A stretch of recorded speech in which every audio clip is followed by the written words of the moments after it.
क्यों भोगवादियों को देवी राधा कल्पना लगती हैं?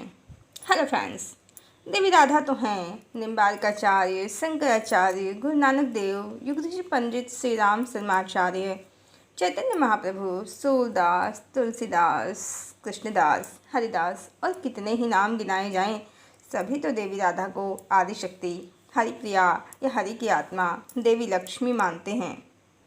और सबसे महत्वपूर्ण बात, इनमें ये सभी ज्ञानी हैं, ब्रह्म ज्ञानी हैं, आत्मज्ञानी हैं, भोग विलास भौतिकवाद से परे हैं। जब ये देवी राधा को आदिशक्ति लक्ष्मी मानते हैं तो वो कौन हैं जो देवी राधा को कल्पना मानते हैं और देवी रुक्मिणी को लक्ष्मी? निश्चय ही देवी राधा लक्ष्मी हैं, कारण जब लक्ष्मी भगवान राम की प्रिया सीता बनी हैं तो राम एक पत्नीव्रती हैं, और वही भगवान राम जब कृष्ण बनकर रुक्मिणी से ब्याह रचा लेते हैं तो स्त्रियों की कतार ही लगा देते हैं द्वारिका के राजमहल में। भेद स्पष्ट है, रुक्मिणी सीता हो नहीं सकती। जहाँ जगदम्बा होंगी दूसरी भी नहीं होगी, हजारों तो बहुत दूर की बात है। और इसी से देवी राधा का रहस्य नहीं रहता, कारण देवी राधा सीता हैं और उनसे विरह सहाय हरि ने कृष्ण अवतार में त्रेता युग की रुक्मिणी समेत 16,108 स्त्रियों की इच्छा पूर्ति हेतु जो राम को पति बनाना चाहती थी अपना, ईश्वर ने उनकी इच्छा तो पूर्ण कर दी, पर एक जन्म में ही, कारण इतनी सारी आसक्त जीवात्माओं के कारण हर जन्म में वो अपनी प्रिया से विवाह न करें, ये संभव नहीं। बाकी भृगु ऋषि का जो श्राप है, या हम कहें ये तो पहले से ही निर्धारित है कि हरि को अपनी लक्ष्मी से विरह सहना ही होगा। इसी कारण विरह सहते हुए अपनी लक्ष्मी से ईश्वर ने एक ही जन्म में हजारों विवाह कर लिए। कारण स्पष्ट है, हजारों जीवात्माओं के कारण हजार जन्म तो भगवान अपनी सीता से दूर नहीं रह सकते, और कोई जीवात्मा आदिशक्ति तो हो नहीं सकती, उनका स्थान नहीं ले सकती। एक साधारण गृहस्थ को भी अपनी पत्नी प्यारी होती है, दूसरी स्त्री को वो उसका स्थान नहीं दे सकता, फिर भगवान अपनी सनातन पत्नी का स्थान कैसे किसी और को दे सकते हैं? इसी कारण भगवान राम ने कृष्ण अवतार में हजारों विवाह किए और रुक्मिणी समेत एक भी विवाह पूर्ण विधिवत नहीं किया। ज़्यादातर तो युद्ध के उपरांत ही हुए, बारात और विदाई जैसी रस्मों का भी पालन नहीं हुआ। जबकि भगवान राम का देवी सीता से जब विवाह हुआ है तो भगवान दूल्हे भी बने हैं, बारात विदाई जैसे कार्यक्रम भी हुए हैं। स्पष्ट है, अपूर्ण विधियों से हजारों विवाह करके उन्होंने ये तो पूर्णतया स्पष्ट कर दिया कि देवी राधा लक्ष्मी हैं, उनकी प्राण प्रिया हैं। इसी कारण तो हजारों विवाह करके भगवान ने किसी को भी स्वयं पर अधिकार नहीं दिया और न कोई अर्धांगिनी हुई, क्योंकि अर्धांगिनी तो एक ही होती है। इस प्रकार भेद स्पष्ट है, देवी राधा से आदिशक्ति से परमात्मा ने विरह सहते हुए इन आसक्त जीवात्माओं की इच्छा पूर्ण की। पर भोगवादियों ने क्या किया?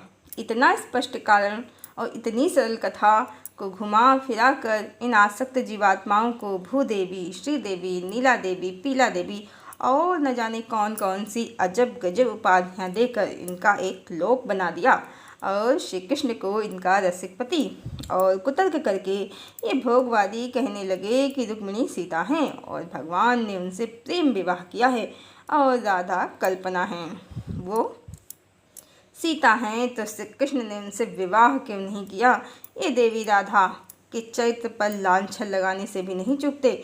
इन्हें डूबी हुई द्वारिका तो दिख जाती है, पर रहस्यों से भरा आदिशक्ति का अद्भुत और अखंड वृंदावन नहीं दिखता। और संसार में ऐसा कौन सा प्रेम विवाह होता है जिसको करने के बाद अन्य हजारों विवाह करके स्त्रियों की कतार ही लगा दी जाए?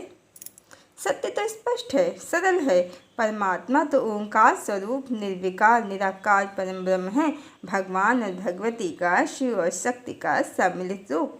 भगवान का तो ऐसा कोई लोक ही नहीं है जहाँ वो कई स्त्रियों संग रहें।